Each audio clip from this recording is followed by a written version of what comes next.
Assalamualaikum warahmatullahi wabarakatuh. Perkenalkan, saya Ria Isdiana, mahasiswi Fakultas Hukum Universitas Trunojoyo Madura. Saya akan menjelaskan sedikit mengenai perjalanan historis pasal 18 Undang-Undang Dasar Negara Republik Indonesia tahun 1945. Sebelumnya saya akan menjelaskan mengenai rangkaian pelaksanaan amandemen Undang-Undang Dasar tahun 1945. Perubahan pertama yaitu pada sidang umum MPR tanggal 14-21 Oktober tahun 1999. Perubahan kedua yaitu pada sidang tahunan MPR pada tanggal 7-18 Agustus tahun 2000. Perubahan ketiga pada sidang tahunan MPR yaitu pada tanggal 1-9 November tahun 2001. Serta perubahan terakhir atau perubahan keempat pada sidang tahunan MPR tanggal 1-11 Agustus tahun 2002. Untuk isi dari pasal 18 Undang-Undang Dasar tahun 1945 sebelum amandemen atau pasal 18 Undang-Undang Dasar Negara Republik Indonesia tahun 1940 setelah amandemen yaitu sebagai berikut. Yang pertama, secara struktur pasal 18 Undang-Undang Dasar tahun 1945 sebelum amandemen terdiri atas satu pasal. Intinya menyatakan pembagian daerah Indonesia atas daerah besar dan kecil dengan bentuk susunan pemerintahannya ditetapkan dengan undang-undang dengan memandang dan mengingati dasar pemusyawaratan dalam sistem pemerintahan negara dan hak-hak asal-usul dalam daerah yang bersifat istimewa. Sedangkan pasal 18 Undang-Undang Dasar Negara Republik Indonesia tahun 1945 pasca amandemen secara anatomi mengalami perkembangan menjadi 3 pasal, yaitu pasal 18 ayat 1 sampai dengan ayat 7, pasal 18A ayat 1 dan ayat 2, serta pasal 18B ayat 1 dan ayat 2, di mana semua pasal tersebut diputus pada perubahan kedua yakni pada tahun 2000.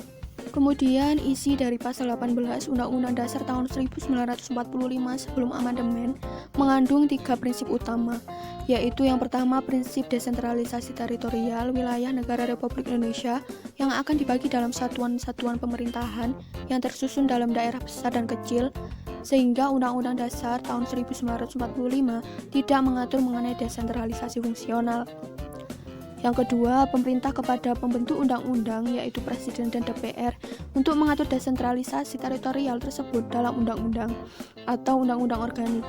Yang ketiga, pemerintah kepada pembentuk undang-undang dalam menyusun undang-undang tentang desentralisasi teritorial harus memandang dan mengingati dasar pemusyawaratan dalam sistem pemerintahan negara dan memandang dan mengingati hak-hak usul dalam daerah-daerah yang bersifat istimewa. Sementara isi dari pasal 18 Undang-Undang Dasar Negara Republik Indonesia tahun 1945 setelah amandemen yang tertuang dalam pasal 18, pasal 18A, dan pasal 18B secara yuridis dapat digambarkan konstruksi besar bangunan otonomi daerah di Indonesia terbagi menjadi 3, yaitu otonomi seluas-luasnya, otonomi istimewa, dan otonomi khusus.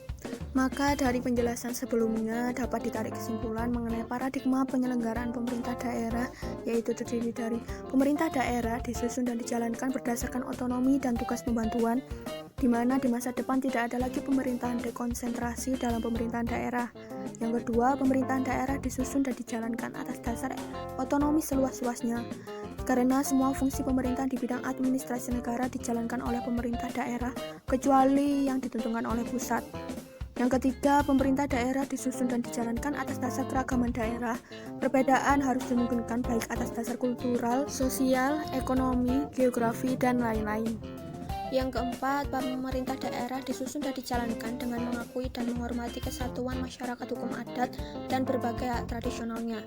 Satuan pemerintahan asli dan hak masyarakat asli atas bumi, air, dan lain-lain wajib dihormati untuk sebesar-besarnya kemakmuran dan kesejahteraan rakyat setempat. Yang kelima, pemerintah daerah dapat disusun dan dijalankan berdasarkan sifat atau keadaan khusus atau istimewa tertentu baik karena dasar kedudukan, kesejarahan, atau karena sosial kultural. Yang kelima, anggota DPRD dipilih langsung dalam suatu pemilihan umum. Dan yang terakhir, hubungan pusat dan daerah dilaksanakan secara selaras dan adil. Pada dasarnya, perubahan pasal 18 Undang-Undang Dasar Negara Republik Indonesia tahun 1945 menjadi dasar hukum bagi pelaksanaan otonomi daerah yang dalam era reformasi menjadi salah satu agenda nasional. Melalui penerapan tentang pemerintahan daerah diharapkan lebih mempercepat terwujudnya kemajuan daerah dan kesejahteraan rakyat di daerah serta meningkatkan kualitas demokrasi di daerah. Semua ketentuan itu dirumuskan tetap dalam rangka menjamin dan memperkuat NKRI sehingga dirumuskan hubungan kewenangan antara pemerintah pusat dan pemerintah daerah dengan memperhatikan kekhususan dan keragaman daerah. Sekian dan terima kasih. Wassalamualaikum warahmatullahi wabarakatuh.